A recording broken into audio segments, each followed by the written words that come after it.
stitch-up. It was a stitch-up. Shit! When I lose the small side games, I'm upset. Because that's the fucking standard. When I don't see a team that wants to play in the Champions League. You want to play in the Champions League? Play to play in the Champions League. And the same to you and everybody. And everybody that comes on the bench to contribute, to help. We work so hard to be here, and we give it away. The good thing we have 45 minutes. Do you think the best team lost this time? I think so, yeah. Especially for 160 minutes. I'm saying that, and they are saying that because they just told me that. Who did the PSG bench? Yeah. Mikel Arteta. Oh, boss, that game against Bournemouth was crazy. The last-minute goal, we were nuts. Though some people say every time we win a game, we celebrate like we won the league. We don't over-celebrate, do we, boss? Oh, no. No, Martin Odegaard. I don't think so.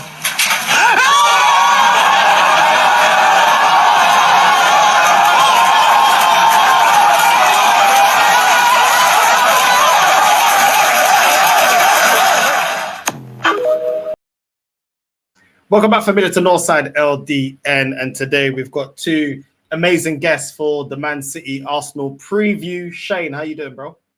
Oh, good, man. Can't complain. Yeah, weather's not great, but as I said, saying backstage, I don't really plan on doing much today anyway, so it doesn't really matter. I'll be indoors for most of it. But yeah, looking forward to a weekend of football. Got loads lined up, and yeah, glad to be here. And big up to Dan and big up to the amazing chat. Now, big up Shane. Link to his channel is in the title. Make sure you're subscribing to everyone on the panel. Dan, how you doing, bro? Very well, bro. Big up for having me. Great to be back with you, man. It's been too long. Big up to Shane in the chat as well, man. And unlike Shane, it's nice here, bro. I've been in the sunshine, sat in the garden for a good 20 minutes, chilling with something to drink. So I thought I'd jump on here now. And I'm looking outside thinking maybe I should go out there a bit more. I think it's the last day of summer, bro, if I'm honest. Like, well, if it can call it summer. So I'm trying to enjoy that before it gets gloomy, because I think it's going to be in the coming weeks, bro. No, I hear that, man. No, it's good. I can't lie. Around here, it's nice as well. It's actually been a really nice day. Weather's looking really good. But let's get straight into it. Obviously, we'll start with you, Shane. Man City against Napoli. Obviously, they beat Man United as well convincingly. Certain players in form: Doku, Foden, Haaland. You know what I mean? Even Bernardo Silva did well against Man United. Rodri's back. How are you looking at City right now? Well, I touted them for the league before the season. I had them as down to win it. I thought that they'd be between them and Liverpool. I said it's a toss of the coin for me, and I just slightly lean towards City for several reasons. The Guardiola going a year without winning something, I thought he'd come back with the bit between the teeth. I thought retaining the league is a lot harder to do than win it. Liverpool might find that out. But then after the two losses, I said I'll give it one more to see if they don't get it together, and then I'll have to change my mind. But the last two games they look good. Haaland is the Haaland of old. He looks hungry again, really hungry. And I think when he's in that form, he's the most devastating striker in the world. I was saying on my show the other night, I think the second the final whistle went on that Napoli game, from then till 4:30 on Sunday, all he'll be thinking about is this game. That's all Haaland will be thinking about. He's dangerous like that. And like you said, Doku's hitting a bit of form. He's been given a bit more freedom. Foden's been given a bit more freedom. We called that in the summer. We knew that City were going to line up differently. They're going a bit more direct. And it's going to be a tough game. It's going to be a very tough game. I think the first goal is going to be massively important. But City look like they're hitting form. And I did say when they get Donnarumma, it just changes everything for me. A goalkeeper of that quality. Any ex-pro or any pro defender will tell you, any defender, Sunday, wherever you are, if you have a goalkeeper that you are 100% confident in, it makes your game a hell of a lot easier. You're not second-guessing yourself. You're not thinking of, if I make a mistake. You're much more relaxed. Gary Neville will come out and say it, or Winterburn would say it about Seaman, that you just knew, didn't have to worry about. It was one less thing to worry about. And I think Donnarumma gives that bit of solidity at the back. But it's going to be an interesting game. It's going to be a very interesting game. But I think City are hitting form just at the right time for them, not for us. No, I hear that. I completely agree. Dan, where do you see City now? 2 wins in the last 2 games. I see City vulnerable defensively still. Still think we can get at them. However, I do think Manchester City are a team that can beat anyone on their day. And I think that Pep knows that. I don't think it's the same Pep Guardiola. I think looking back in hindsight, he probably regrets staying after that season. I think he thought he was going to blitz the league again and he could walk at the end of his contract. And I think he just knows he can't leave the way that it is left. I think he tried to do what Sir Alex Ferguson did in 2013, where he squeezed one league title out when he signed Van Persie off of us and then left into the sunset. I think that Pep probably wanted to do that, whether that be retire or go to another club. I think he wanted to leave City. I genuinely do. But I feel like Manchester City will be a team that will be less vulnerable this season, but still defensively vulnerable, if that makes sense.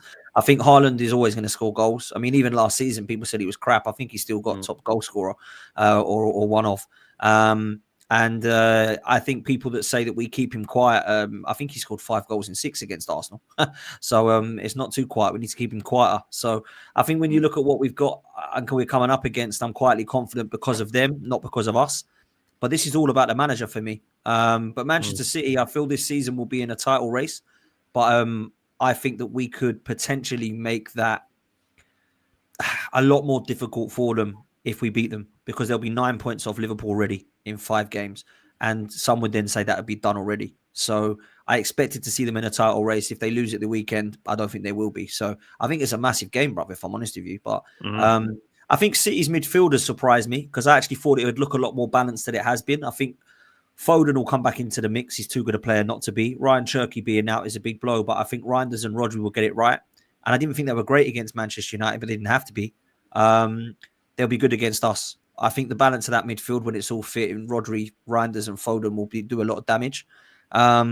And I think that they have always got a chance when Haaland's on the pitch because he just scores out of nothing. So I expect City to win a lot of games this season, but they could be out of it if they lose to us this season because Liverpool is so ruthless and we've seen them already.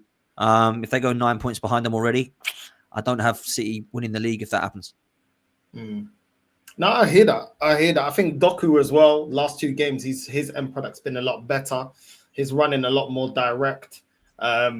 I think Reinders as well has been excellent for them. Like that, he's a baller, man. The first game I saw from him, what a player, man. What a player. And I agree. I think they are very different when Rodri's there. They look more confident to go forward and impose themselves. And I know people talk about Stones and that, but listen, they got Donnarumma, and he made a great save as well against Napoli in the last game last night as well. So I think they're in form. That's why I want to go on to Arsenal, because our last game at Athletic Club. What was your thoughts on that game, Shane?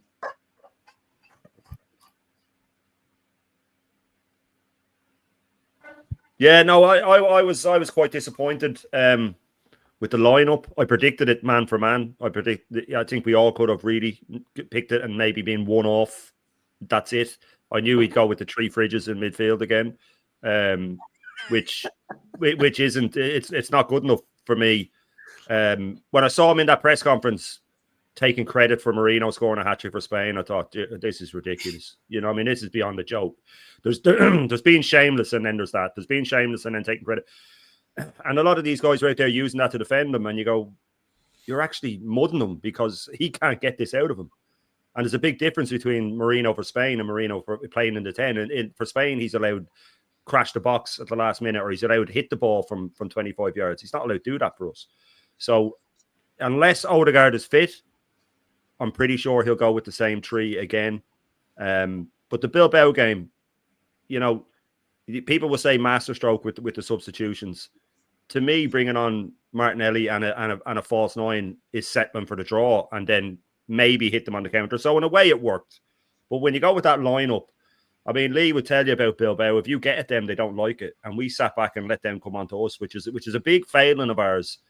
It's like we still have small club syndrome or PTSD or something like that. I mean, go out there and bang 2 in early, like Liverpool did against Atletico. Now, they ended up letting 2 in and having to win it, but you go early, hit them early, take the lead, and then you can start to lock it up a bit.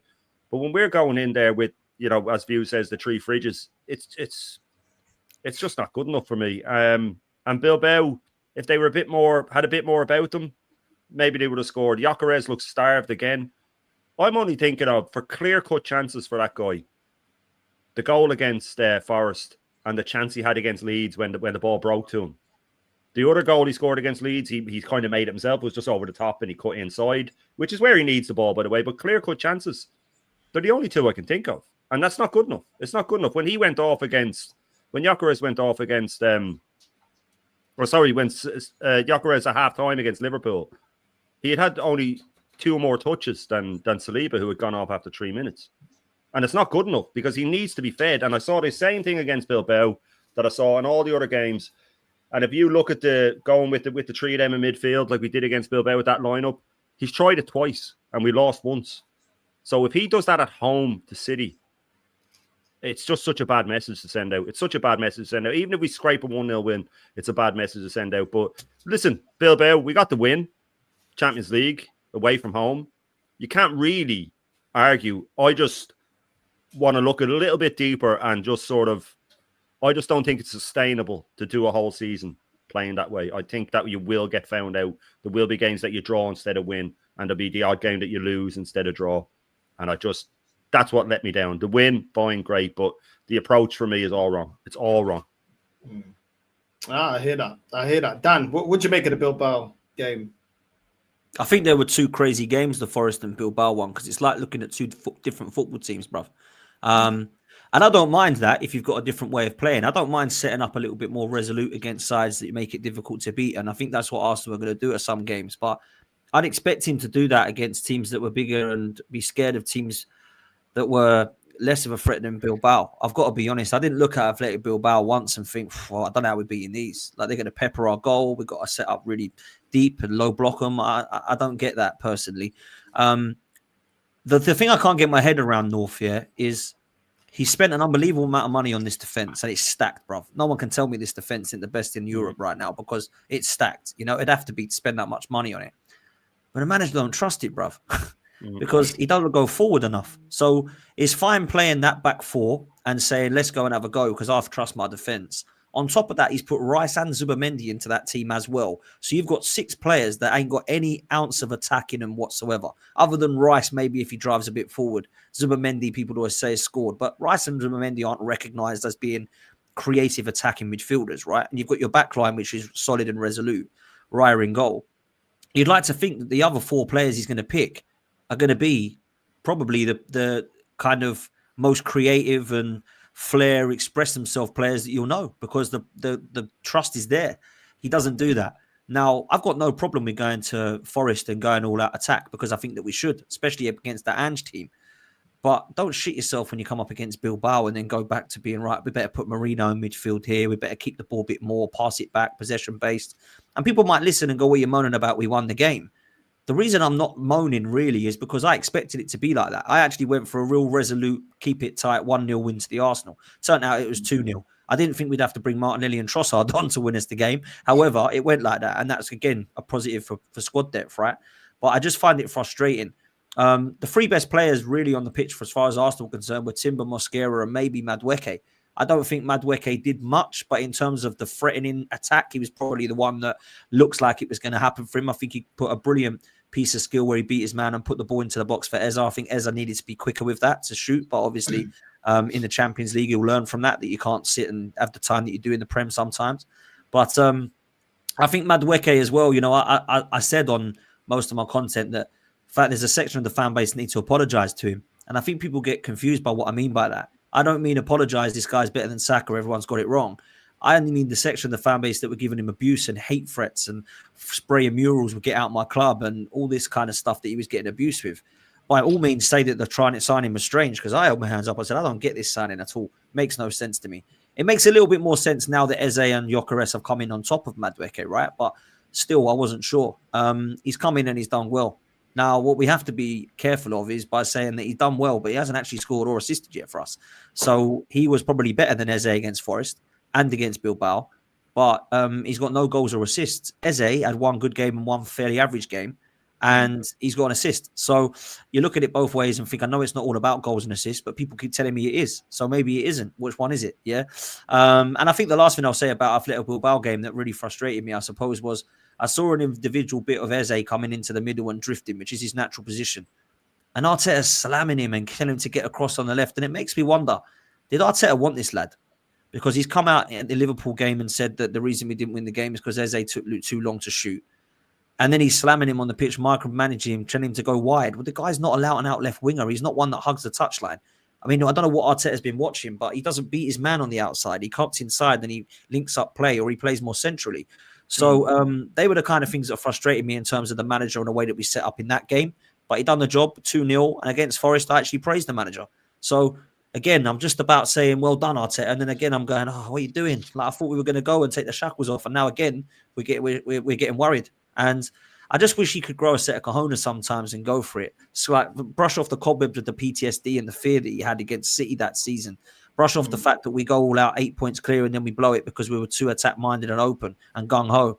And you wouldn't think or recognize that side now whatsoever. You would think that manager was completely gone and we'd got a different manager. It's very, very strange for me. So I'd like to see the shackles taken off a little bit more. And I kind of have fear at the weekend that if Odegaard isn't fit, then it's going to be Marino in midfield again. And it's going to be very similar to what we saw. He's going to hold the ball. He's going to try and win it 1-0, keep it resolute, try and shut down Haaland and co. And I don't want to see that, man. You know, Ethan Nwaneri, I'll honestly say this. The guy played well against Leeds and Forest. I ain't seen him. Like, why is he not? He should be starting, in my opinion. Yeah. If you're not going to play Eze in the middle, if Odegaard's out, last season you played Trossard there.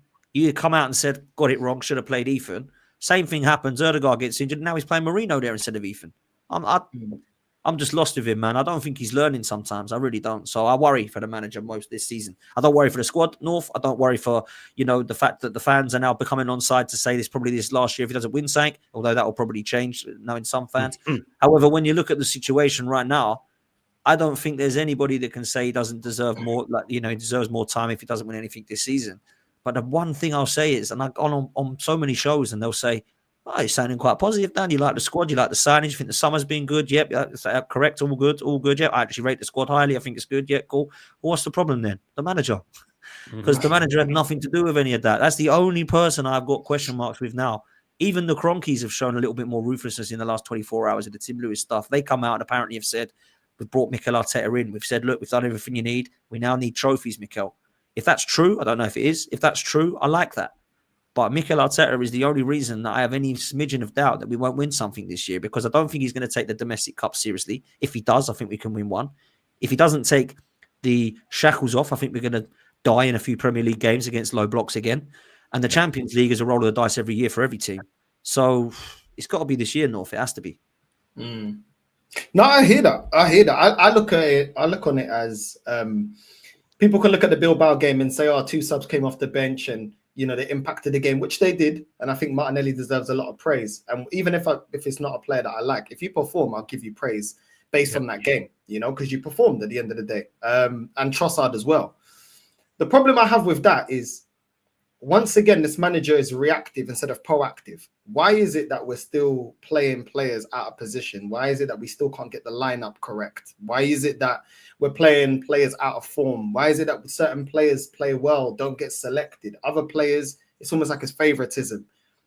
That's the thing I don't like. I see more questions than answers. And the thing is, I agree with both of you. We've got the squad to resolve those problems. Last season it was, we needed a goal scorer. But then why are we not feeding the goal scorer when our main goal threat, Saka, is out? You have more reason to feed Gyökeres, because you no longer have to really cater to Saka because he's out at the moment. So why not feed the goal threat? They told us that the difference was we needed a goal scorer, and yet we're still having a goal scorer that is largely out of the game in most games. How does that make any sense? How did this manager, what was the plan to incorporate Gyökeres into this team? Because I see Ekitike incorporated really well at Liverpool. Isak came on the other day as well in the Champions League. He looked like he understands the way that they're playing. Good link-up play, getting into dangerous areas, receiving the ball, dropping deep, getting into the box. A couple of good shots, unlucky not to score. You look at Kudus at Spurs. You can see the idea there, the way he's trying to link up with Richarlison, getting him into the game. You can see the idea with everybody else's signings, but when we've got our signings, it's so clear and obvious, but we will cater for Odegaard to get into the team or Moreno to be in a number 10, to then put out the number 10 that we all said is better than our current number 10, that's the captain in Odegaard, that's now injured. It's like, what are we doing? But we've done this before because last season Odegaard wasn't playing well. He got injured, but then Ethan didn't see any game time. So I just keep seeing, I can't see the progression by this manager. I keep seeing him doing the wrong moves and not learning from his mistakes. Not playing Ethan last season. This season, Diamond's getting the same treatment. You know what I mean? Everyone said don't start Diamond. Why can't he get minutes? Why can't he get minutes? Why has Martinelli been getting more minutes than him? Martinelli hasn't been good. Yeah, he played well against Atletico Bilbao, but for the games that he's played, he's not been good enough. So why does he warrant so many minutes? Why is it that we're playing Calafiori? That's gonna come back to bite us because we know that guy ain't good defensively 1v1, and he got cooked against Forest, against Ndoye. He was cooking him every time 1v1. That's gonna happen again because the manager don't learn from that. It's like I just don't understand it. Inconsistency from Madueke, that was to be expected. I'm not surprised that he's being inconsistent. I don't think he was that great against Bilbao. Yes, he always wants to go forward and he tries to be direct, but in the final third, he leaves a lot to be desired. Let's just be real. So I don't know how we're sitting here looking at this team thinking, okay, we've got the number 10 we want. We've got Gyökeres. We've got creativity on the bench. Ethan, Dauman, Lewis Skelly can play in the midfield. Do you know what I mean? We've got multiple players that can create, and yet we're lacking creativity. When I look at the way that Liverpool was playing against, who did they play against again? I completely forgot. Atletico, thank you. Look at the way that they were transitioning. Look at the way that they were attacking. Like, that's proper football, man. And the way that we play, they play to win. They don't play to draw. They missed a load of chances. They could have won that game 7-2 if they really took all their chances. But they play to win. And when you play to win, you get the goals. You get over the line. We play to draw. We're being scared against Atletico Bilbao. People wanted to justify the 3 DMs in the midfield because it was Liverpool. This is Bilbao. Do you know what I mean? So I'm not surprised. If we're going to put that midfield out against Atletico Bilbao, we're going to do that against Man City. Because it seems like he's just completely scared to let the handbrake off. And I really don't get it. Because I feel like we have the squad to emerge. How we played in 22-23 season to the way that we're playing pragmatic now. You can go out there and attack. You can have Odegaard in the 8. You can have Eze in the 10. You can have Saka and Ethan on the wings. You can have Gyökeres up front. You know, you got Timber at right back that can also transition. You got Calafiori that actually his best attribute is to actually attack. And then when the game's done in the 80th minute, we're winning 2-0, 3-0. Cool. Then bring on your Morenos. Then bring on your Norgards. Then bring on your Zubamendi's or whatever, Declan Rice, whoever else you want to bring on and shut up shop. I don't understand why we don't do that. I don't get it, man. I'm not confident about this game. I mean, Shane, are you confident against City? Because I'm not confident, bro. I've been back and forth with it. I've been back and forth. I think the first goal is massive, absolutely massive. Whoever gets the first, if we get the first goal, I think we'll see it out. My only worry is if we do get the first goal, that he does what he always does and then just shuts up shop for the whole game and they equalise in the last minute. Because for me, a draw could be just as devastating. If Liverpool take Everton apart at Anfield, which I expect them to do, and we're going into that 6 points behind them, and then we draw or lose. Newcastle away looks like an absolute nightmare coming up. It looks like an absolute nightmare. And I'm with you on the Madueke thing. My issue with him was that he has no end product. He can do all the other stuff fine, but he has no end product. And he hasn't done anything to prove any different to me. People say, oh, he gets you on your feet. Yeah, but Reece Nelson does. Any player that takes someone on, get you on your feet. That's what they do. If he can get some end product, fine. But I just feel at 23, he'd have it already. And I've said it before, if you go around every league in the world, regardless of the standard, even if it's part-time, there's tricky wingers everywhere. There's wingers that can do a little trick and get to the byline. But he doesn't look up. He just dinks it in. And he's done better than I expected. But that's only because I expected so little. And I don't mean that to be insulting. That's just, I said it in a joking way. But for me, when he made his debut, if he didn't just run and trip and fall on his face, then he's done better than I expected, because I just expected so little. Now, the price tag has a bit to do with that, and I feel for him. And Dan's right, the people that were sending him abuse and stuff like that, they should have apologized no matter what he did. That's just a silly thing to do. You know what I mean? He's just a player. He didn't ask to come. He got his wages tripled now, we're hearing, but that's neither here nor there. You do support whatever player comes on. Of course I want him to do well, but we don't need players that can come on and just do it and have no end product. What my issue is that these fans, they get so carried away that now, how's Saka going to get back in the team and things like that? And you're like, come on, lads. You know what I mean? Like, there's people that by their own admittance go, well, he played really well against Forest and there was flashes. And you're like, well, you know, come on. Yeah, that's it. So if he could step it up, fine. I don't think it's the right manager for a start to get to make an attacking player better. I've never seen him do it with any attacking player, if I'm being honest with you. But with the City game, I do. It's a hard one to say. It's kind of like the Liverpool game that if he goes in with the, as Maddie called them, the three blind mice in the middle again, and then we have because I think it'd be the exact same team that played Bilbao except Eze out and Martinelli in. If I'm being honest with you, I think that's going to be the 11. I think it'll be the same back four, depending on how fit certain players are. Mosquera has been brilliant. Everybody's saying this is what squad depth is about. Leave Saliba to recover. I'm all for that. Except that this is the only game where I do worry. Because if Mosquera comes in against an in-form Haaland, and Haaland pockets him and bullies him and batters him, that could really affect him. On the flip side, if Mosquera starts and we keep them down to no goals and he pockets Haaland, that would just put him into the stratosphere and confidence-wise. But unless Saliba's 100%, I wouldn't be bringing him in. And even then, you do worry if there's a bit of rustiness there after being out for a month. For me, I would leave Saka and Saliba personally, and I'd go with Mosquera. This is where you have to do something like that and hope it works. I do just worry for him that Haaland is going to be champing at the bit for this game. Absolutely champing at the bit for this game. But I think City will play with, I think Doku will drift out to the right an awful lot. I think he'll start on the left, but he'll be drifting out to the right. I think Foden and Bernardo Silva will interchange with the wing as well. I think they'll basically leave their left side. They won't go near that really. I think everybody will push over to the right, try and get a Calafiori. They're probably looking at, there's no point matching up against Timber. I think he's one of the best one-on-one defenders in the world. I think he's the second best right back all around in the world.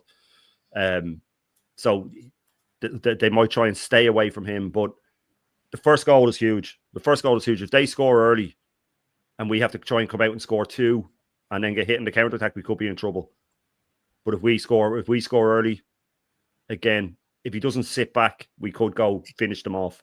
So it's going to be very interesting. I think if it's a draw with, say, 10, 15 minutes left, that's when I start leaning towards City. If it's equal coming into the last 10, 15 minutes, I said it against Liverpool. I said if it's a draw with 15, 20 minutes left, we're done for because of the in-game management. And I do feel that Pep will get the better of them if it's a draw going into the last 10, 15 minutes.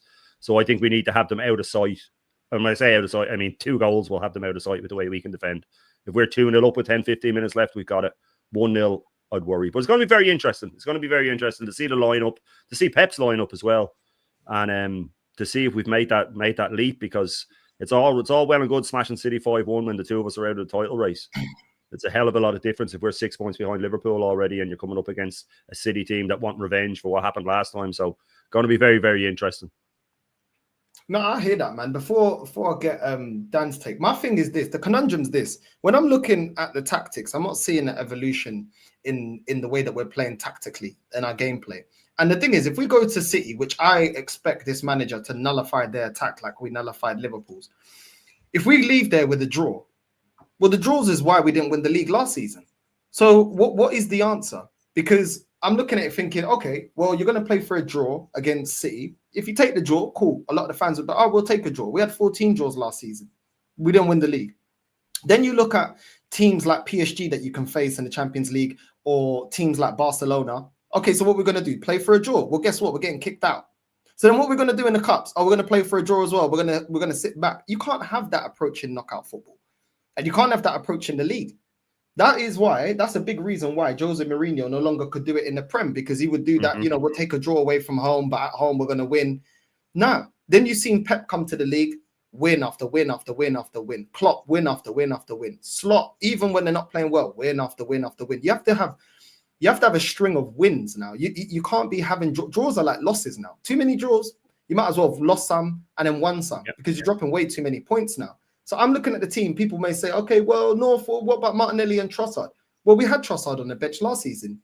Everybody was saying, oh, Trossard's better off the bench. Did that get us over the line?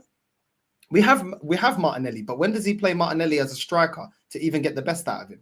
So are we going to consistently get goals out of Trossard and Martinelli off the bench? And also, this approach, we can concede goals. I know we don't concede a lot of goals, but by the time he makes the sub, the game may be away from us. We may be 2-0 down. And if we're going up against better opposition in European elite, they're not going to let you get back into the game.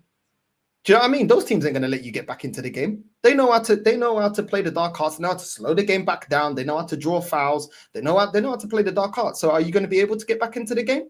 And what time is he going to make these changes? Because a lot of the changes come in the 70th minute, 80th minute. Diamond the other day, I think one of the last games, he came on in the 89th minute, but after the Leeds game. So when is he actually making these changes? Is he giving them enough time to affect the game? Do you know what I mean? And that's the thing, Dan. I don't know. What do you think about the City game? Do you think we're going to be defensive and try and nick a 1-0 or? Yeah, I do, unfortunately. Look, I'll be honest. Unlike you two, I'm quietly confident that we can take 3 points here because I think we're better than them. I feel like they're defensively vulnerable. And I think if we've managed to smash them 5-1 last year and beat them in the season before that, I think we're stronger than we were as an Arsenal squad than we have been in the last 2 seasons. So I do fancy us quietly, but confidently. Now, that could completely change, North, if I see the team lineup. The team selection and the headaches that I get every game when Arteta selects the team could be completely different for me. So if we see Mourinho starting, perhaps he makes a change in defense, perhaps he goes with someone different on the left, I might look then and think, I can see a 1-1, or maybe I see a loss. And I did that with Liverpool at Anfield. I was very, very confident that we would not lose the game. And then I saw the team lose and the selection. Yep. I was like, we ain't going to win this game. Like, I don't mind if you go and you get a draw, because a point at Anfield ain't bad. Don't go there set up like that and lose. So if we go there set up like this at the weekend with Mourinho in midfield and we're resolute and we're compact and we're trying to win the goal by set pieces and we lose, I know we ain't winning the league, because you can't go to Liverpool and City already and not beat either of them. So I think we have to win for 2 reasons. 1, to keep the pressure on Liverpool, and 2, to knock Manchester City potentially out of the title race already. Being 9 points behind Liverpool, I don't want to be 9 points behind Liverpool. I don't see Liverpool losing 5 games this season. And they're going to have to, because we're going to lose more than that, right? So I think for me and Man City are the same. If we go into the situation of trying to beat them, I'll be very impressed. If I see Eze playing, in the 10 with Odegaard out and Martinelli on the left, or I see Ethan start and Eze on the left, I'll be like, do you know what? At least he's tried to have a go. If I see Mourinho... Do you see that though, Dan? Do you see it? Nah, do you see Eze starting in the 10 or Ethan playing? Brother. Of course he's going to play Mourinho. Unless Odegaard's fit, Odegaard will start, right? Because he loves Odegaard. Same with Saliba. If he's not 100% fit, I'd play Mosquera. Yeah. But he probably will play Saliba. I think he'll rush Saka back against Newcastle. I don't want to see Saka until Fulham after the international break, because you bring Saka back into this mix, Thomas Tuchel's going to be, brilliant, he's fit. We'll have him in a couple of weeks then for England. I don't want that, man. Play him at Fulham. Bring him on after the international break. We don't need Bukayo Saka to beat West Ham and to beat Newcastle. We shouldn't need them. We've got the squad now. We spent £305 million to try and beat teams like Newcastle, West Ham and Fulham, without the likes of Saka, without the need for Saliba in every game, without the need for Odegaard as our captain and leader in every single game. That's why we went and bought this squad. So, me and North have been crying for every season saying, when's the bench going to get fixed? I kind of feel like the bench has finally been fixed. I know it's taken a long time, longer than what we would have liked. However, it looks like it's fixed now. So now use it, trust it. None of this, we better throw Saka in against Preston away or whatever it was. What's happening this rubbish, man? Like, sick and tired of it, man. And then we win 7-1 at PSV and Gabriel's in the lineup again. And for the second leg, he goes down and gets injured against, was it Fulham? What's happening, man? Like, seriously, embarrassing. So you can't do that anymore. But for the game, I'm quietly confident with what's up here right now. The minute I see the team line up and it's got Mourinho in it and it's got no, Ethan or Eze through the middle with Odegaard's out, and I'm going to be like, this will be a 0-0 or we'll lose it 1-0, just like we did at Anfield, because we cannot, it's such a risk to play like that. And I said to Curtis earlier, and he said the same, I don't mind playing Jose ball, Simeone. We grew up on George Graham, most of us three, right? Mm-hmm. You look at the situation with Jose Mourinho and Antonio Conte and Simeone and all these managers, they sit up, but they win or they don't lose. We've set up and we've lost, which is why people say he's Tony Pulis and David Moyes and Sam Allardyce, and he gets and he deserves that, because when you set up like that, you cannot lose. You cannot play 7 defensive players and lose the game, no matter who it's against. So I think you go and have a go. You go and try and beat Man City. You're at home. You're the favourites for the game. Don't forget that. And and you go for the 3 points. And that's what I want to be seeing from the manager. Take the shackles off and have a go. Do I think we're going to get that? I don't have the confidence we will, lads. I've got to be honest. No, I hear that, man. Shane, do you actually think this manager's under pressure this season?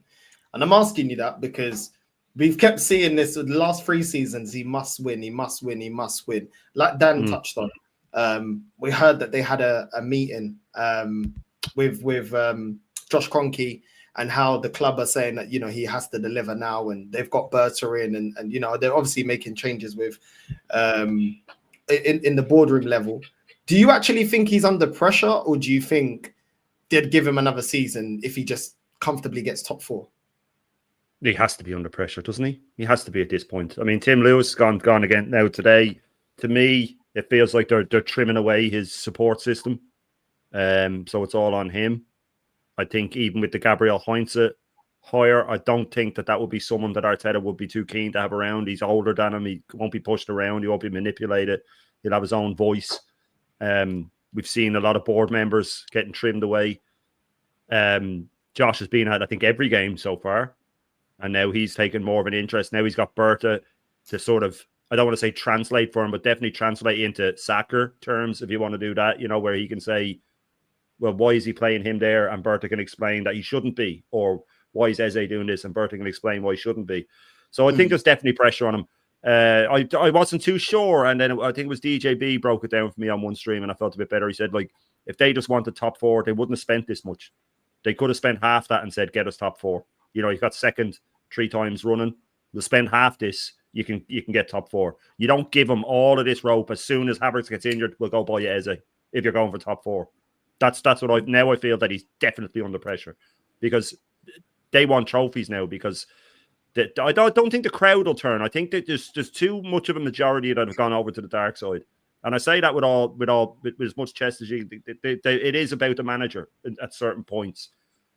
I've had people say to me on X, I'd rather finish 8th with Mikel Arteta than 4th with someone else. You know what I mean? That sort of mentality. I know you can just pick out the odd person who says things like that, but to me, he's definitely under pressure, and so he should be. So he should be. The only thing is he gets away with the press conferences. He doesn't get asked the tough questions. Normski sent me a clip of Amarin in the Manchester United press conference after the City game, and they're absolutely giving him pelters. But it's not good enough. It's not good enough. And why did you do this? Why did you do that? That'll happen to him as time goes if we keep losing. But you have to sort of look at it. Just God forbid we did lose to City at the weekend, right? They get a 2-1 win. And then we slip up against Newcastle and we're 8-9 points. Surely he's already under pressure. And it's easy to look at it now and go, no, he's not under pressure. But the temperature of football can change very, very, very quickly.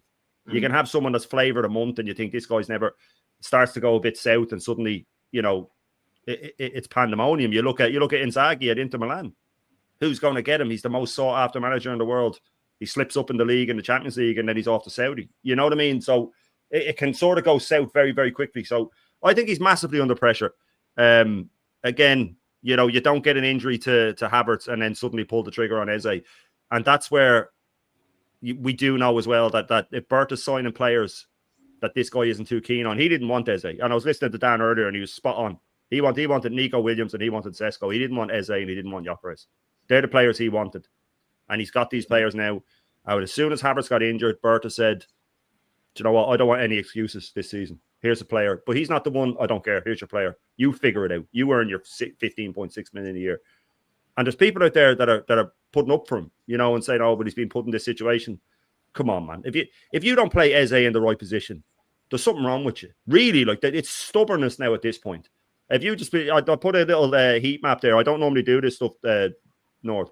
But this was just because we were getting the heat maps before Dan was getting on his show. If you look at Eze's heat map since he's come, I mean, that's, if you were to draw it yourself to make a point, that's what it would look like. It's craziness. And then I did have Calafiori's heat map from this season, and his is closer to the Eze one at Palace. So when Eze's getting pulled to the sideline and told hug the touchline, so Calafiori can go into the 10. It's gone beyond it now. So Berta will be sitting there looking at this stuff. And he's a football man. He knows. So he'll see us going in defensive against Bilbao. He'll see us going in defensive against Liverpool. He'll see the fact that both games where Odegaard's gone off injured and Wanyeri's come on, the whole pace of the game has changed. Everything's changed when he's come on. So he'll be sitting there going, why isn't he starting? So all three of us here, I'm not going to put words in the mouth with the chat as well. I think most people here will be stunned, or at least surprised if Ethan started against City. And that's not good enough for me. That's not good enough for me. And Bertha will see this stuff. So yeah, he's massively under pressure. And rightly so, North. We'll be coming up to his 7th year now in a few months. And it's not good enough. One FA Cup, all this money spent, all this time, all this backing, free reign to get rid of whoever he wants. He should be under pressure. The whole idea that he has created that we were this mid-table team before he came, and now we should be glad that we're competing. I'm not having it anymore, man. You know what I mean? Because they're trying to whitewash our history to act like we weren't successful. And I'll finish on this. If we don't win anything this season and Chelsea win 2 trophies, we're no longer the 3rd most successful team in English football. A record that stood for over 100 years. We're no longer the most successful team in Europe. So this guy could end up going at the end of the season, and that could be his legacy, that he lost a 100-year record. So they should be under massive, massive pressure. And I'm glad that he is, because he should be under pressure. He should be under pressure in a big job.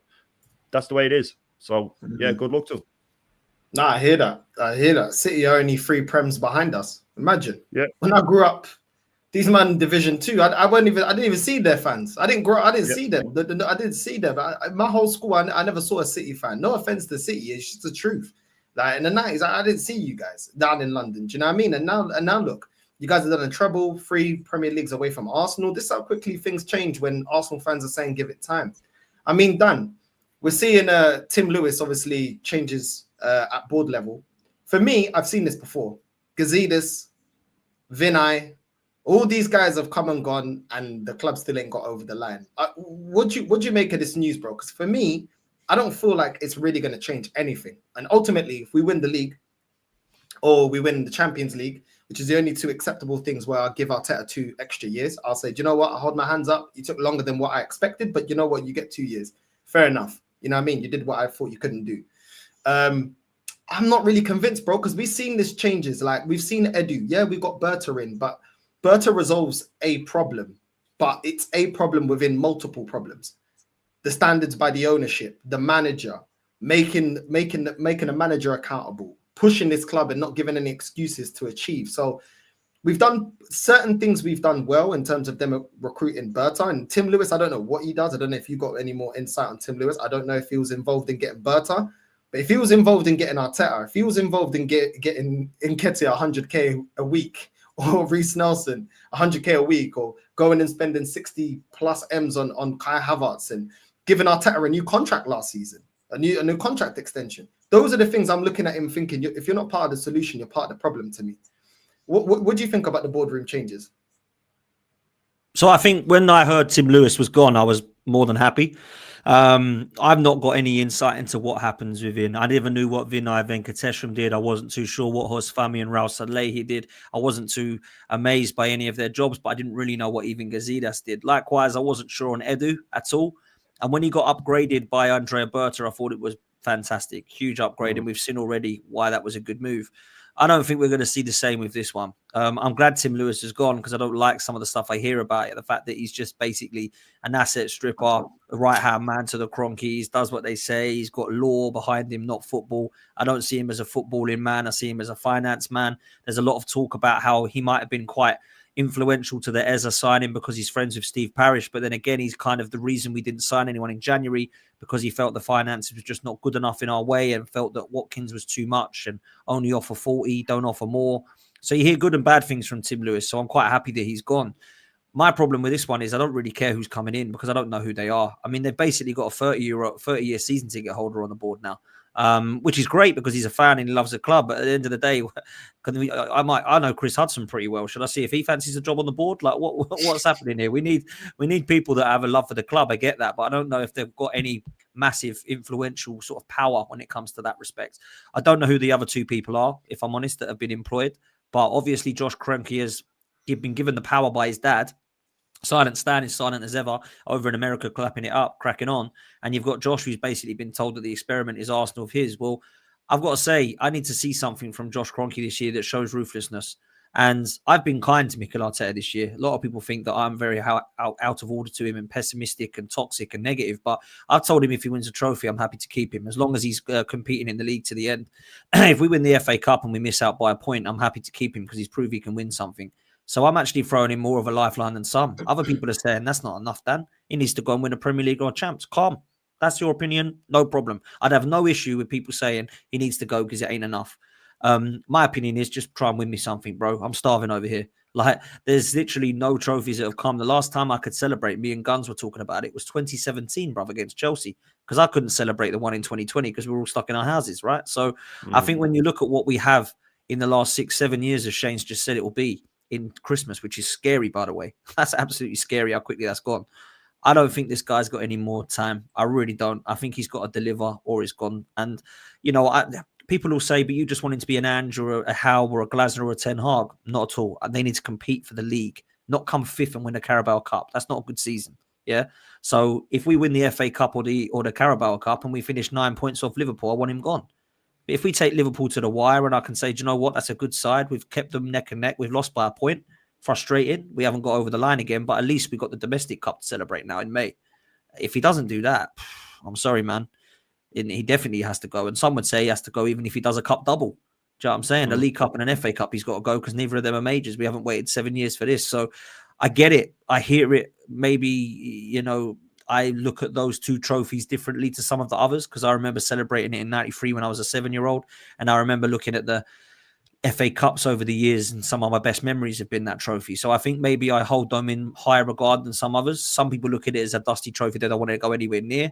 Some people look at it as an energy drink cup. No, thank you. I don't look at it like that because I saw Paul Merson and Tony Adams and George Graham and what it meant to them. And I saw growing up how the FA Cup changed people's perceptions of Arsenal, 14 FA Cups. So I never want to throw them in the bin. And I'll say this lastly, if Mikel Arteta does dump them in the bin, then on your head be it if you don't win one of them majors, man. On your head be it. With something Dan said there about if we took Liverpool to the wire and lost by a point, would that not more reflect how bad a manager he is that he went so cowardly at Anfield? You know what I mean? That we went there and lost with such a cowardly lineup. Because to me, that's the difference between a world-class winning manager goes there and either has a 2-2 draw where we're punching out with them or we nick the win. To go there with that lineup, to me, that's why you end up losing leagues by a point or two. That's why did it 2 years ago, Shane, as well. Yeah, against City, we should have beaten City at the Etihad 0-0. We were on such a run, and Gary Neville came out and said, who I don't normally agree with, he said they should have taken them here. We should have taken. We had them on the ropes, and we stood back and took the draw and said we'll depend on other results. And then he went and slipped up against Villa. So for me, I've always said I use that season as a example of the difference in a manager.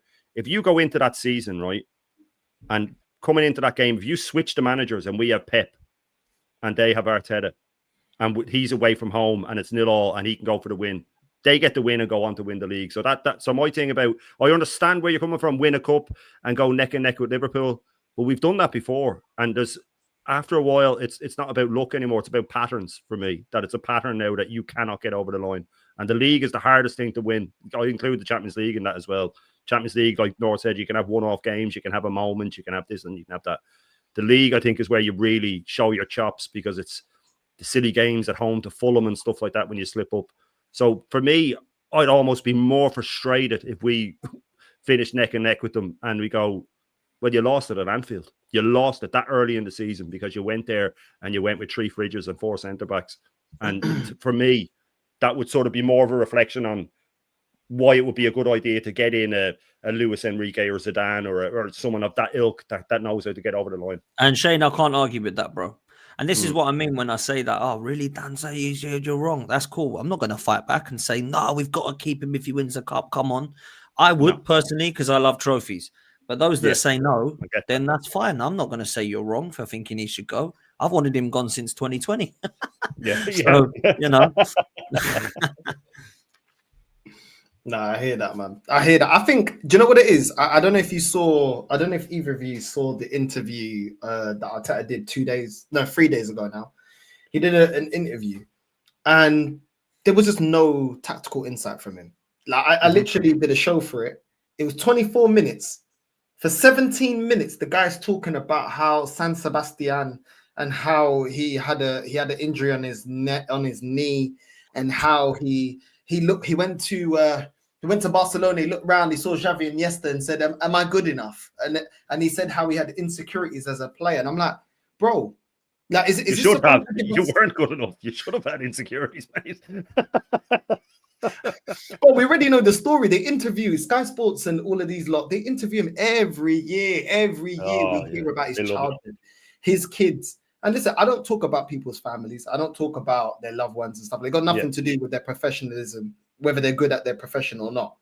But at the same time, bro, we get it. You got 3 sons. We get it. You conquered your wife. We get it. You played for PSG and Barcelona. We get it.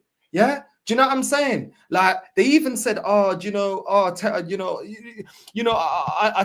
to Fergie, and Fergie said that one of the toughest things was, the time he didn't spend away from his family at the end of his career. I'm like, end of his career? First of all, why are we even talking about this manager and Fergie in the same sentence? Is wild to me. Second of all, why are you talking like, oh, he's achieved so much and he's had to sacrifice his family? I'm like, 15 million? I know the people that are on 30,000, 40,000 a year, even less, and they don't spend much time with their family to provide. I'm like, why is it always a big sub story? Nothing tactical in that interview. Nothing tactical.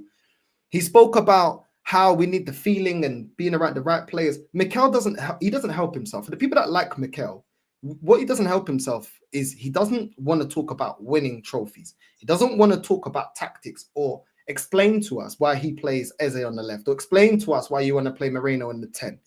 There's no tactical insight that he gives us. All we see is bad results or bad lineups, bad substitutions, and he has no explanation. He gets very defensive, doesn't like to answer hard questions. And I just look at him, and then he says, I wasn't ready to get the job. That's what he said in the interview. He goes, when Arsenal called me, I turned to Pep and said, why are they calling me? I've not done anything. Then he said when he came to Arsenal, if he knew how bad it was at Arsenal, he wouldn't have taken the job. Does that sound like somebody I should believe in? That didn't think he was good enough to take the job. Once he took the job, said, if I knew that the job was this bad, I wouldn't have taken it. That a couple of seasons ago said he was thinking about quitting. People tell us to believe. Your own manager doesn't believe in himself. I don't know. I don't see, it's the thing, North, with the whole...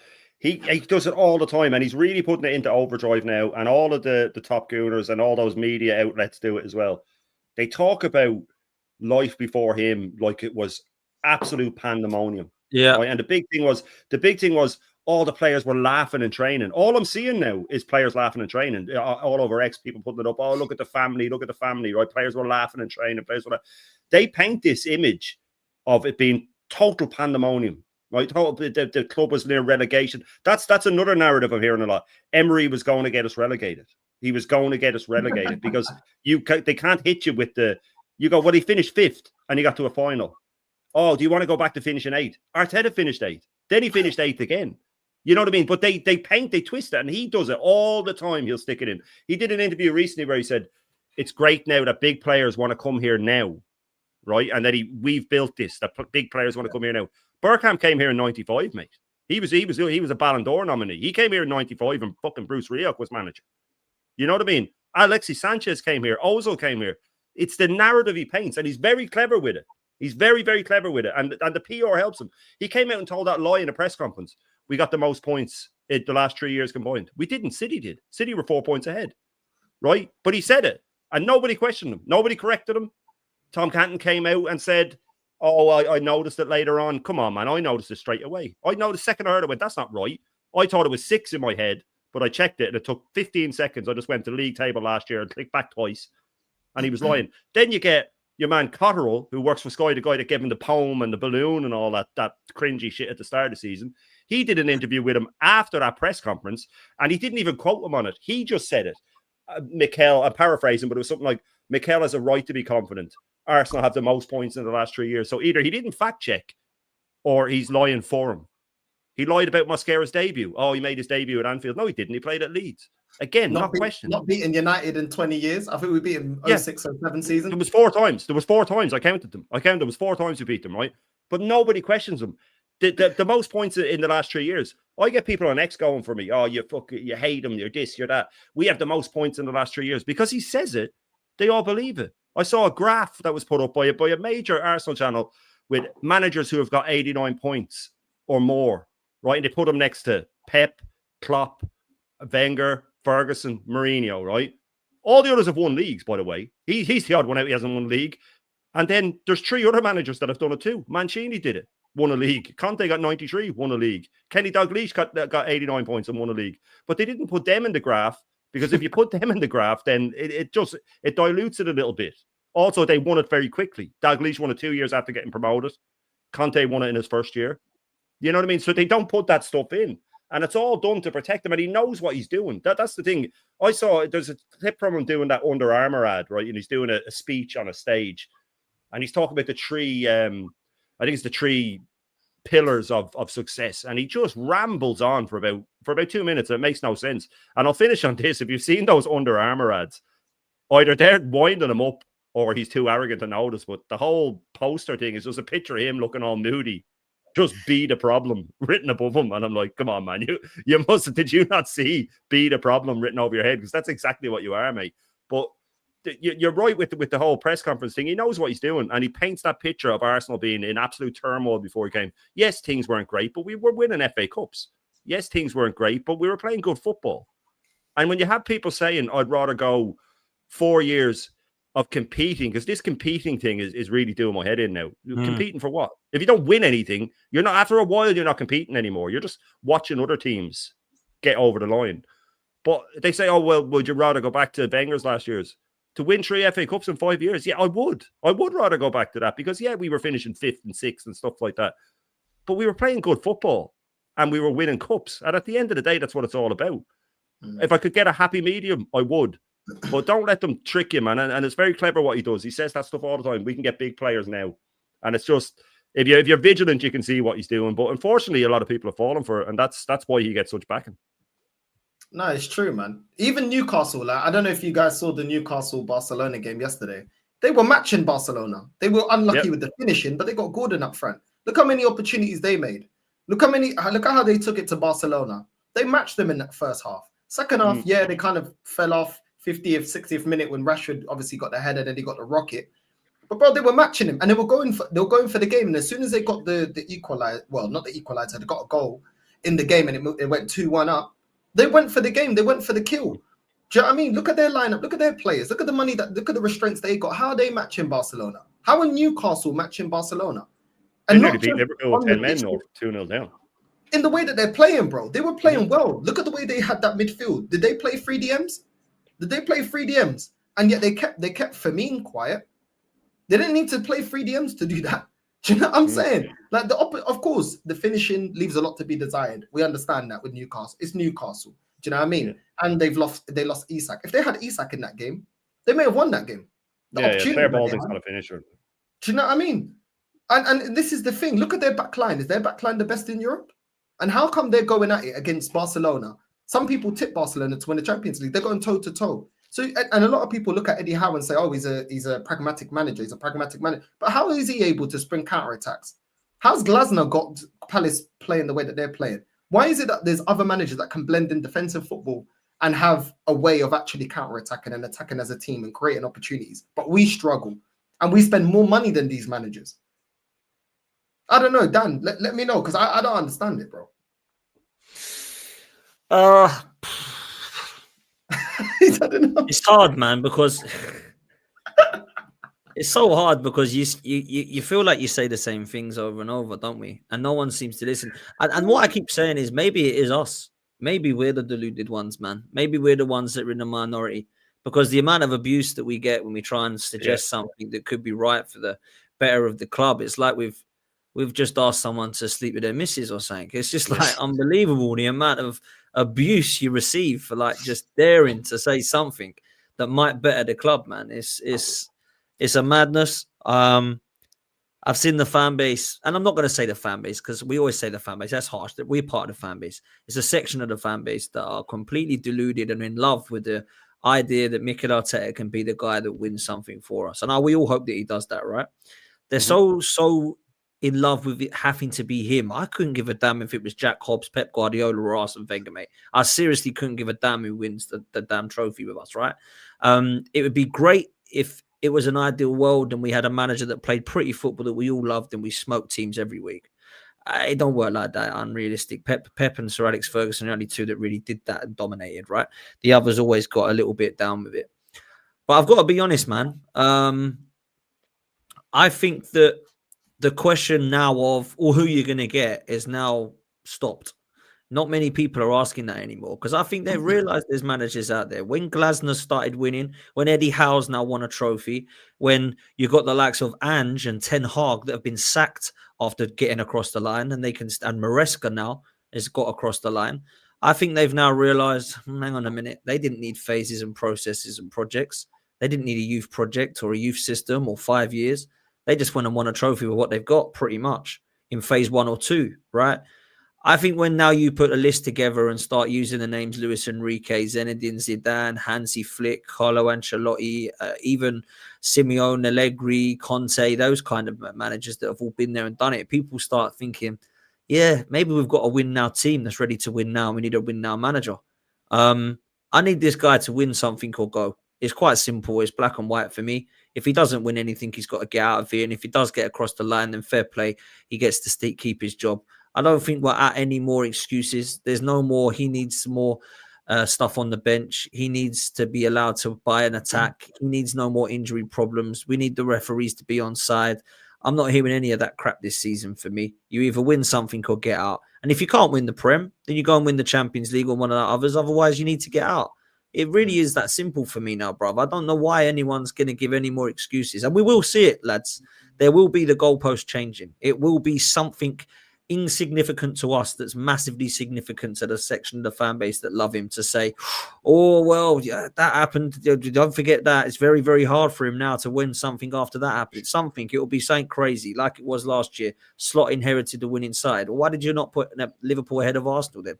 Why did you put Arsenal ahead of Liverpool in the prediction table start of the season when Slot had inherited a winning side? It was obvious he was going to win, right? Why did you think that we've got a brilliant squad that's good enough and we had a 7 out of 10 window if you're saying that a few injuries has messed up the season for us? Why is it that it takes a couple of red cards and bad refereeing decisions for Arsenal to not win a title? Surely we should be 3 or 4 goals up. It shouldn't matter if you get someone sent off or have a goal that's been conceded or a bad refereeing decision. And when you put all this evidence back in their face, they crumble and get off the string quick or disappear and their 5G goes down. Do you know what I mean? This is the problem with them, man. They've got serious love affair with a manager that, fair play to him, by the way, Mikel Arteta, because he's managed to somehow brainwash that section of the fans to think that they are now in love with him and they bow down to everything he does. But it ain't going to be me, man. I couldn't give a damn. I wanted Wenger out at the end. I wanted Emery out at the end. And I've wanted Arteta out for some time because I don't care who you are, win or get out and go and manage one of the teams that don't win and they're happy with progress, because I'm not happy with progress, man. Shane's right. I've looked at the owners, man. Everyone's catching us up and everyone ahead of us is moving away. Liverpool, United, Chelsea, they're all winning. They're moving ahead. City and Chelsea are catching us up. It won't be long. If we carry on like this, the way we have been in terms of not winning, you go 5 more years, we're going to be one of the 5th or 6th biggest clubs in terms of trophies. That is disgrace as well, by the way. disgusting thought. So that's where I'm at, man. But yeah, I need us to win at the weekend, and I hope we do, man. But look, I've got to love you and leave you. But big up to both of you, man. Big up. Nah, come on. Thanks for having me on, man. Big up to everybody that's here. And yeah, I'll see you next time, lads. All right. Big up, man. Love, man. Love, man. Love. Make sure you're subscribing to Football's 12th Man. Make sure you're subscribing also to Shane Gooner as well. Do you know what I mean? Make sure you're doing all of that. Shane, I don't know if you just saw. I've just seen this about how Arsenal's record revenue compares to their rivals. In first position, Man City, £715 million in revenue. Second place, Man United, 667 million. Arsenal's total is 617 million. And then Liverpool with 614 million. And then Spurs with 528 million. So we're only a couple million ahead of Liverpool in terms of revenue. Why don't we have the same trophies? Yeah, But look, we look at this all the time, and people say, "Oh, Liverpool are buying the league," but Liverpool made 270 million or something in sales this summer. You know what I mean? So we made 10 million. No, we made 10 million. And so people say, "Oh, net spend doesn't matter. You're looking at it wrong." But the same people, if our net spend was better, they'd use that as an excuse to defend buying players. You look at Liverpool. You said it. Isak just slotted straight in it. We're the only team to have all these excuses. Give him 50 games, guys. That's what he said about Havertz. Give him 50 games. 19 minutes into Eze's debut, he throws him under the bus. You know what I mean? So Liverpool players are slot in because when they sign attacking players, if you were Isak, who are you going to go to? If you like scoring and you like playing football, you're not going to Arsenal. You're going to Liverpool. You're going to go there and you're going to go, Salah's going to be playing me through and McAllister's going to be treading me in and Gakpo's going to be getting to the byline. So the players slot in, but we have to look at wages. We can't get rid of players. Liverpool's wages are much lower because they put them on a bonus system. So they have players on 75 grand. You'd be going, really? He's on 75 grand? He's a top player. And number one, they're able to sell them. And number two, they only pay them big wage when they win shit. Where we just throw wages at people and say, right, there you go. And we give them, even if we get them in on a half decent wage, we give them huge pay rises for no reason. People think that, so-and-so wanted to come here because of Arteta. No player wants to go to any club because of Arteta. And that's not because I just dislike the guy, but no player, no self-respecting player wants to come work under Mick Arteta. Why would you? He's only won one FA Cup. You don't get players like an Ozil going, I don't really want to leave Real Madrid. We're the best team in the world, but I wouldn't mind working under Arsene Wenger. It's not going to happen here because who wants to play under him? So all of it comes back. I'm not saying that the revenue is down to the manager. It's a lot of stuff that I don't understand, how you market, how you do all of this. But if it's the marketing thing, we market nonstop. The merch, all of that stuff we're saturated with it. But a lot of it just comes down to high wage, players getting frozen out, not being able to sell. And, even to the point now where people are saying we have the most expensive squad, as in the transfer value, because the transfer market or some website has decided what every player's worth. But they have Saka at 150 million. His contract's running down and he's injury prone. He's not worth 150 million anymore. He might have been if he'd reached the heights where he should be, but he's not. So, the revenue thing, people will use it to defend us. They'll use it to attack us. You just have to look at Liverpool. People are saying they're spending like crazy. Make it make sense then. If they're spending so much money, then why is their revenue different? But to me, we've never been great like that. And people forget how big we are around the world as well. No, we're huge in America. We're huge in Asia. We're huge in Africa. So we should have a massive revenue. But make it make sense. How can Liverpool be doing that when with all the trophies they have, Champions Leagues? Look at City with theirs as well. Numerous leagues, numerous Champions Leagues.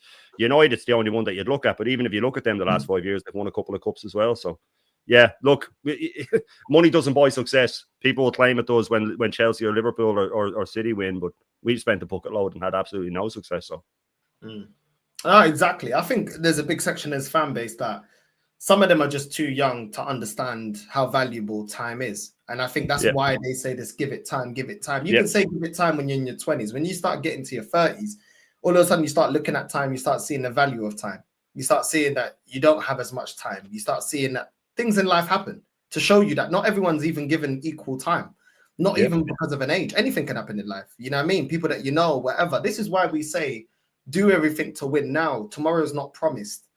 Tomorrow's not promised. You can build a team and waste all this money, and then all of a sudden, look, we're seeing links for Saliba to go to Real Madrid. That's not going anywhere. And he ain't come out here and said, oh, okay, well, I'll put pen to paper. Why didn't he? Gabriel did. Do you know what I mean? Why is he not putting pen to paper? Lewis Skelly's put pen to paper and said, okay, I'm staying. Why is Saliba not? And this is what happens when you think you have all the time in the world. Next thing you know, you turn around, certain players have left. All of a sudden, this project starts crumbling.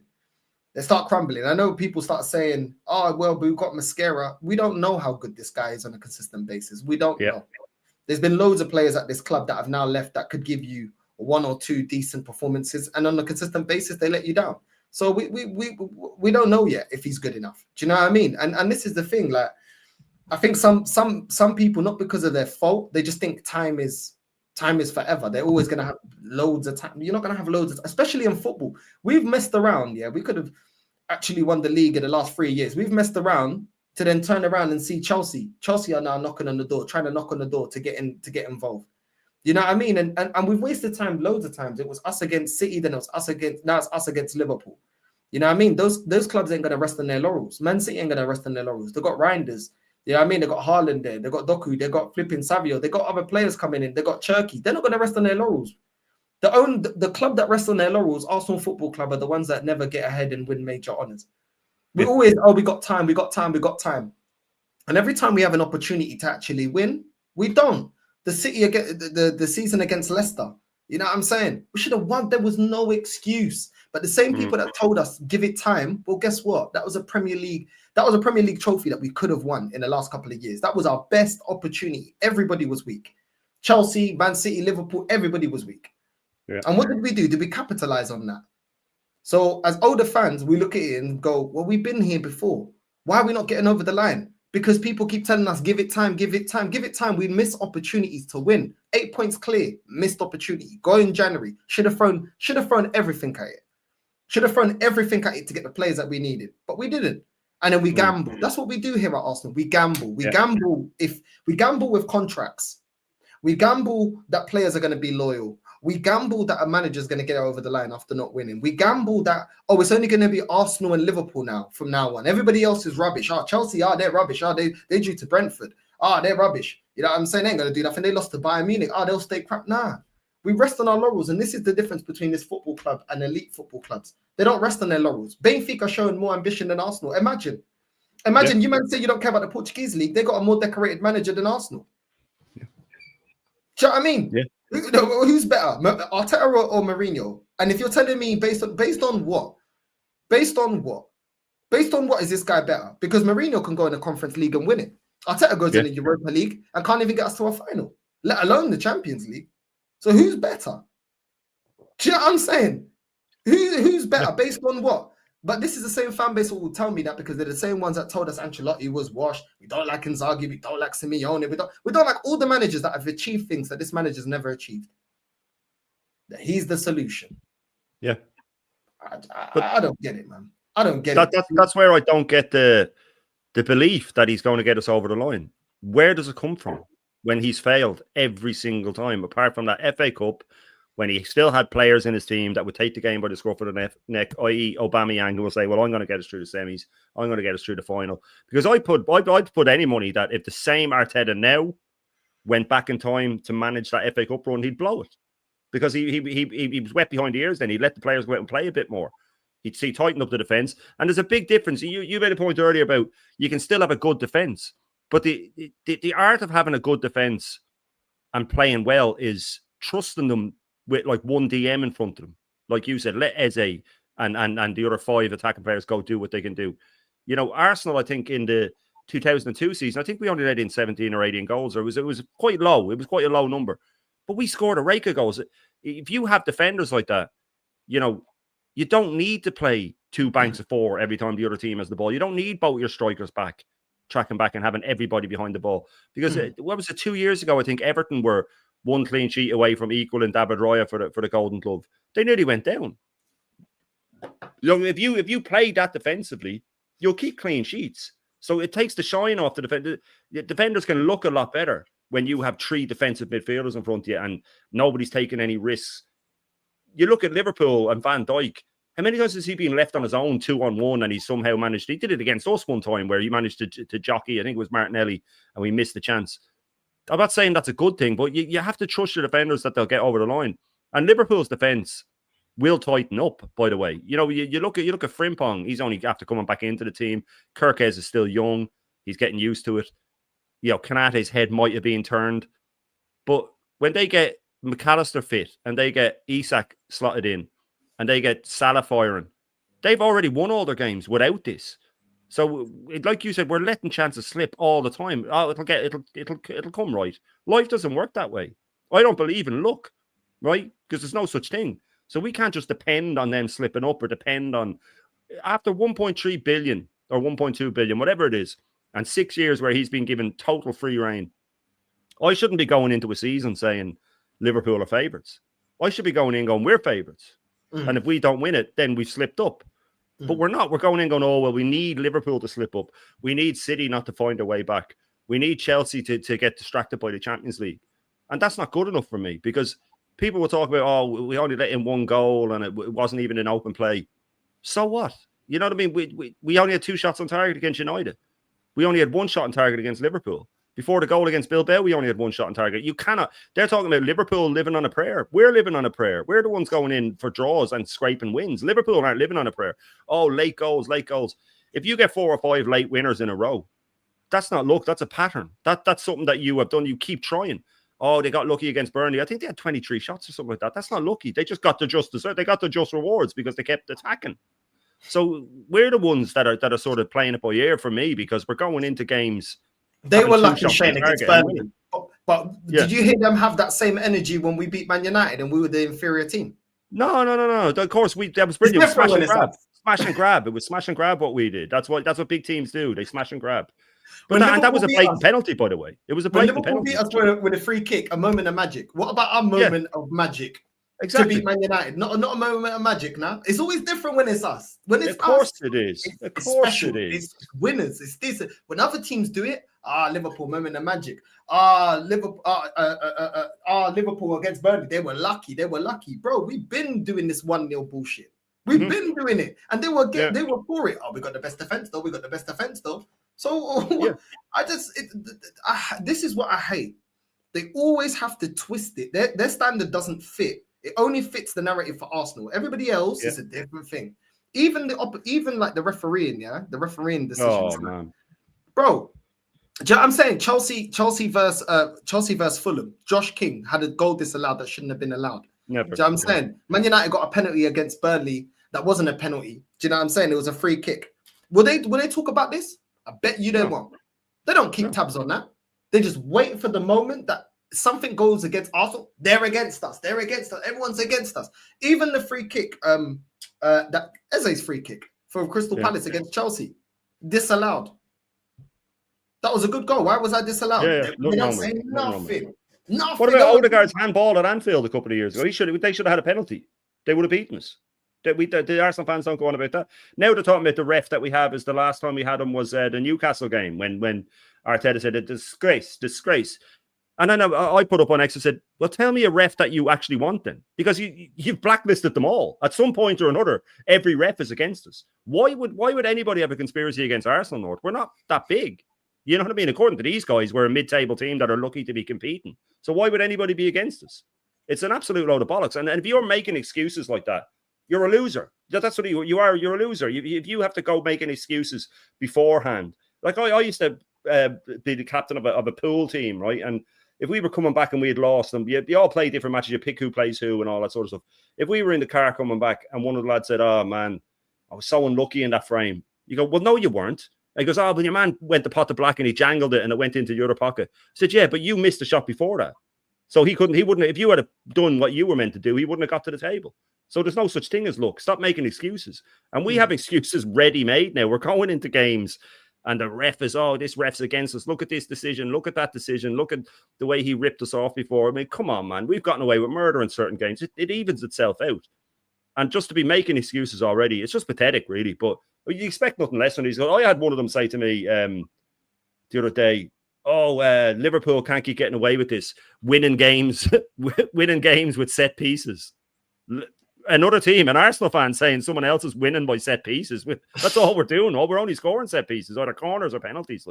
But yeah, it is. It's infuriating listening to them, man. It's always the same shit, man. Always the same excuses. No, it's crazy, man. It's crazy, and I agree with Lex, the Liverpool fan. Big up to Lex. You know what I mean? He said people are saying Liverpool don't look convincing. He goes, who else is looking convincing? If they're not looking convincing, who else is looking convincing? Because Arsenal don't look convincing. Chelsea don't look convincing. Do you know what I'm saying? Most of these teams are in and around. They don't look convincing. So he's like, well, we're still getting the points. We're still top. And you guys are saying we're not looking convincing. Well, who else is looking convincing? So I get it, bro. They just, at the end of the day, like, I just feel like Liverpool have things that we don't have. The Liverpool teams that we've gone up against and the Man City teams we've gone up against have had certain things that will get them over the line. First of all, they got a club that holds their club accountable. So the ownership holds them accountable, first of all. Second of all, they've actually got winners. So they've got the experience of winners. Second of all, they got third of all, they got a manager. They got a superior manager. It's almost like these things count. We don't have that. We don't have proven winners. Yeah, I know we got Declan Rice. I know we've got Gyökeres, but I'm talking about the elite level. Like Declan Rice won a conference league. Gyökeres has won the league in Portugal and stuff like that. But we don't have winners of Prem winners, Champions League winners. Do you know what I'm saying? La Liga winners. I'm talking about the big trophies. Like, do you know what I mean? We don't have those kind of people, and we don't have a manager that makes the difference. I don't know. This season's just proving the way we're playing, Shane. It just proves. It doesn't matter what you give this manager. You know what I mean? It doesn't really. You can give him PSG. He will still learn how to bottle it in Europe, having that PSG team. It doesn't matter what you give him because we're giving him players, we're giving him ballers, and what is he doing with them? What is he? It's the manager, man. You can't look at the squad. You can't look at the squad and say, "Oh, I need a winger." No. We've got options on the wing. Yeah, I'm not saying that Diamond's world class or Ethan's world class, or do you know? I'm not even saying Saka's world class, but you've got options there. You've got players there. Do you know what I mean? Like, is Elanga world class? Do you know what I mean? Is Mbeumo world class? These are top wingers though that are performing. Is Gordon world class? Do you know what I mean? Is Harvey Barnes world class? Like, come on, man! Like, it's just honestly, like, and the thing that's the thing that I was thinking that I forgot. He keeps saying, Shane, we have to have things go for us. We, with the injuries and stuff, we have to have things to go for us. A manager is there to manage situations, whether good or bad. That is the point of management. Management is not only when things are going good. That is what a good manager is. Things go bad, there's a solution. Things are going good, you continue doing the good and you build upon that and you get the maximum out of the people that you're managing. Does this manager not understand that, bro? Every time, but we need the right environment. We need to make sure that we don't have injuries. We need to make sure that it's the right situation, the right environment. Bro, he's done out here, man. He is done. He's done. Yeah, well, he did it in the press conference at the end of last season. Someone asked him, "Do you think you have to win next season?" And he went off on one of the biggest tangents I've ever seen. Well, guys, it depends.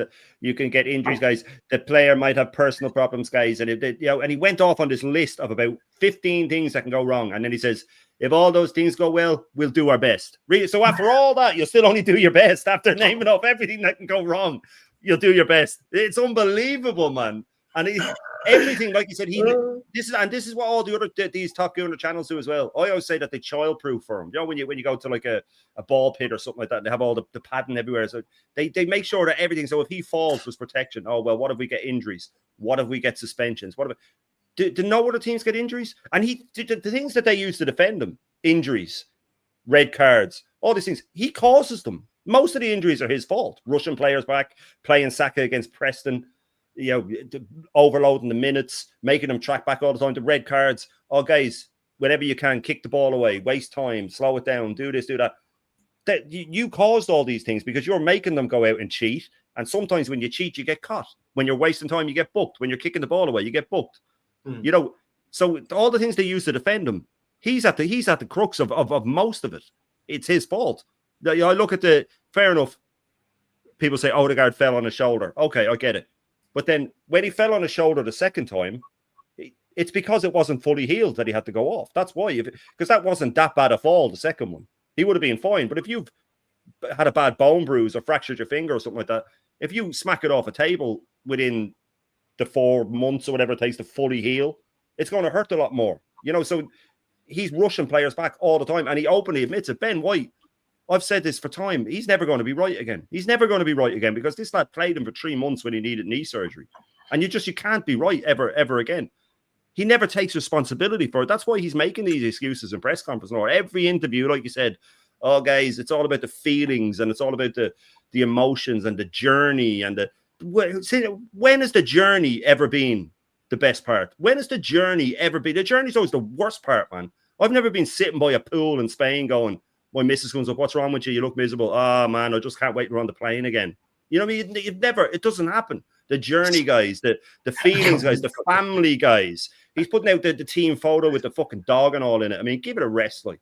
Just give it a rest. It's all of these things that oh, look at the blacked out trophy. Have you seen the blacked out trophy that they have on the wall and that they're going to light it up when we fuck? And what he's calling substitutes now, finishers. I don't like the word substitutes, guys. I don't like the word substitutes. They're finishers, guys. That's what we call substitutes now because substitute has a negative connotation, guys. I swear that he sits at home in the week leading up to a game thinking, what gimmick can I come up with to and he's not thinking about tactics. He's thinking, oh, do you know what? A light bulb. I'll bring a light bulb in or a lemon. That would be really interesting. This guy's a fraud, man. He's an absolute fraud. And if you're constantly making excuses, you're a loser. But I've said this before and I'll stick to it. And the only time I'll ever be proved wrong is if he wins something. And I'll finish on this. The day he's gone from Arsenal, for the rest of his career, whoever he manages, I'd say he'll do 2-3 teams and then he'll go into punditry when he can't do it. I'd put a bet with anyone right now that by the time he retires as a manager, he'll never have won another trophy. No matter who he's at. I don't think he'll ever win a trophy anywhere that he goes. Nah, neither do I, man. Neither do I. You know what I mean? Look at Fabregas and Como, you know what I mean, getting his stripes. It's crazy. Yep. Like I would have more expected like a manager to like an ex-Arsenal player.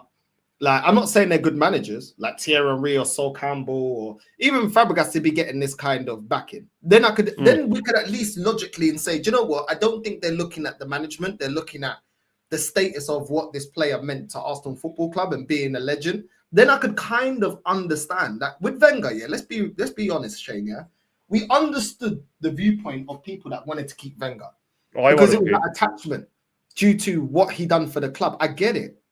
I was top goonerish about him, though. I was top goonerish about him. I put up for him no matter what. I know what it's like because I was on that side. I was on that for a while. Do you know what I mean? And you understand it because he's been there, done that, and you're like, do you know what? You see things going against him, but then the penny drops, and you think, well, why is Fabregas questioning you on the coach, and you're saying, oh, we're not going to buy anyone? Why are you freezing Adebayor out the team? You know what I mean? And all these things come out, and you start thinking, hold on. Like, he's not the same guy. Do you know what I mean? The guy that we revered and we was like, yo, Wenger, like that guy, the guy that we loved, the manager that we loved, that brought us so much success. We saw so many trophies, so many great players. We started seeing that, do you know what? You're not part of the solution. You're actually part of the problem. And you're perpetuating the problem and lining your pockets. And then you start thinking, okay, like you have to separate Wenger from the first 10 years to Wenger from the second 10 years. But there was something to back there. Because he actually got over the line. But with this guy, I don't understand it, bro. Because he never did anything crazy for us. He wasn't a bad boy player like that. You know what I'm saying? He was a really a C-Tech Fabregas. He's not even a B-Tech. He's C-Tech Fabregas, really and truly. And it's like, what's the obsession with Arteta? I don't understand. Like, if you love the club and you want the best for the club, surely, like these fans will sit there and say, you know, we should go out there and get the best players available. Arteta says top players want to come to Arsenal. Okay, well, do top managers want to come to Arsenal? Because we pay the money.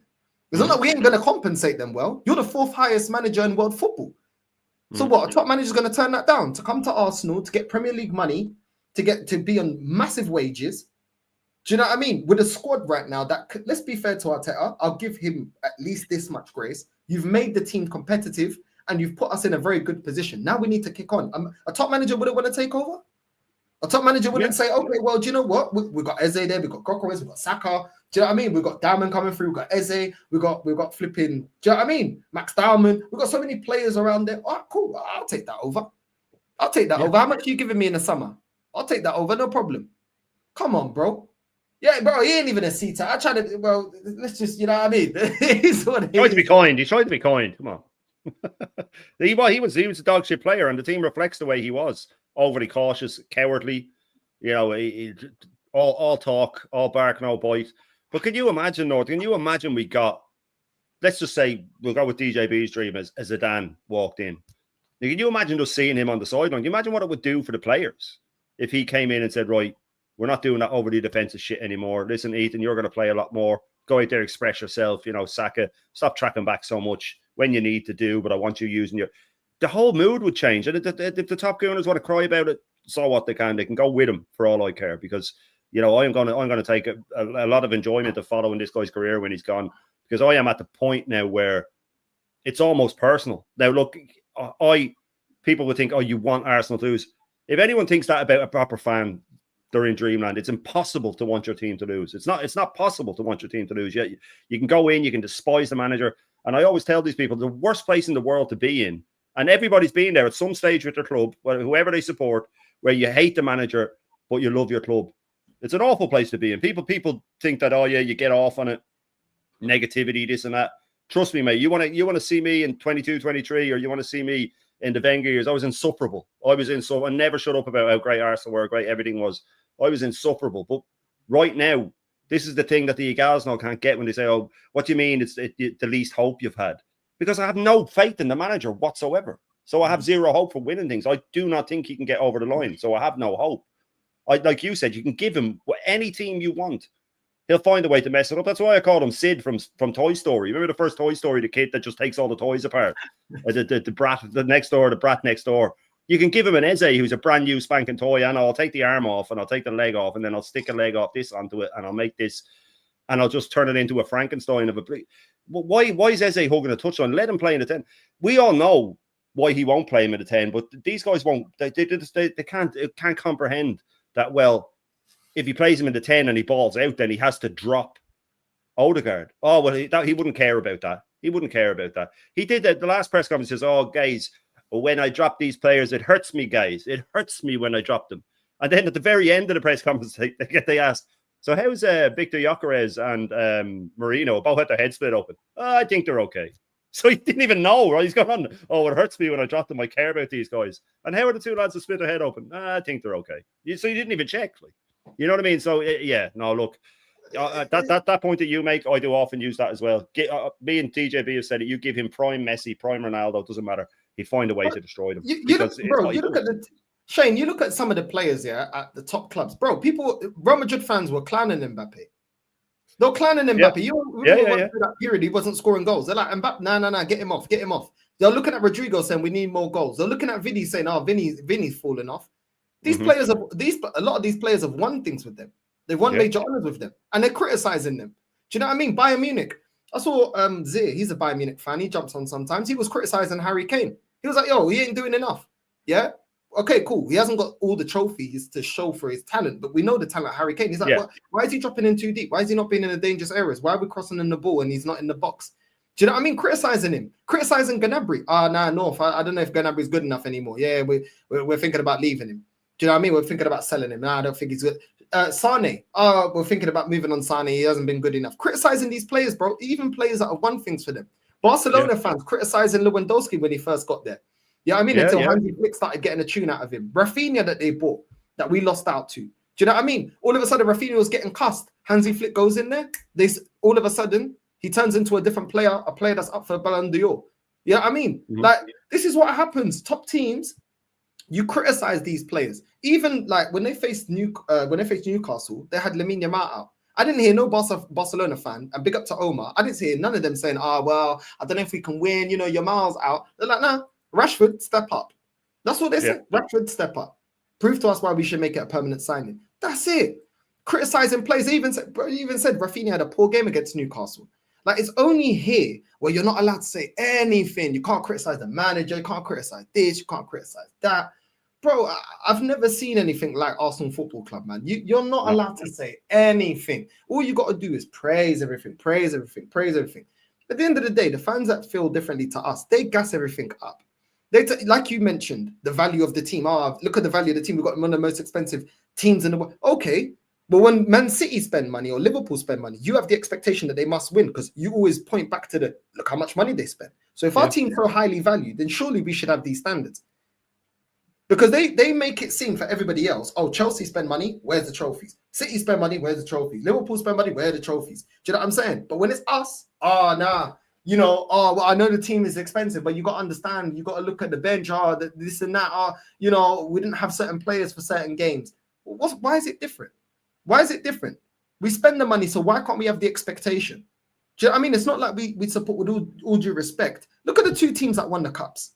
Newcastle and Crystal Palace. You're telling me that we can't win those competitions last season. Yeah. We spend more money than them. We're supposed to we do have better squads than them. So why can't we at least even win that? Look at the winners of the cups. I'm not trying to justify why we're not winning anything. Why? Do you know what I mean? I know Europa League's a bit different now. I know Spurs won it. You don't get certain teams now dropping from the Champions League to the Europa League. I get it. But I wouldn't trust this manager back in the Europa League. No. Even with those teams. Look at the team we went out to, even when it did have the big teams. We went out to Sporting Lisbon. We went out to Villarreal. You know, we went out to Olympiacos. So we weren't going out to the Bayern Munichs and the teams like that. We were going out to the shit teams. It's crazy, man. It's crazy. Listen, Shane, shout out your channel, bro. What you got coming out next, bro? Yeah, big up, man. Yeah, thanks for having me on, of course, and big up to Dan as well, and big up to the legendary chat. They're being lit today. I am obviously back tomorrow morning for the full Irish. I am on with Rashid, I think at 3:00 on Sunday for a build up to the match, and then I'm doing my first ever fan cams on Sunday after the match. But loads of stuff. Go onto the channel. There's loads of lined up. I've got Serie A live watch along tomorrow at 5:00. I think can't even remember who it is, to be honest with you, but I do have it. No, Juventus against whoever they're playing. It's lined up anyway, but make sure you go in, hit the notification, and hit us up if you want. If you don't, absolutely no bother. But big up to everybody, man. Nah, big up, man. Make sure you're liking and subscribing to Shade's channel. The link is in the title alongside Dan's channel as well. Football's 12th man. Sub to both of the panelists. And now big up Shane, man. Love every single time. Thanks for jumping on. And yeah, man, we will see. We're gonna redirect to look what Rants is live. I didn't see Rants live. Was Rants live? Who should I redirect to? Lewis or Rants? Who's live? Rants is always live, to be fair, man. The work rate's mad. Rants. I'm not seeing Rants live. Oh, he's about to be live. That's in 20 minutes. All you lot are gonna jump out of that. We're gonna redirect to Carefree Lewis. Because yeah, when you redirect, if they're not live right now, he's live in 20 minutes, then you know what I mean?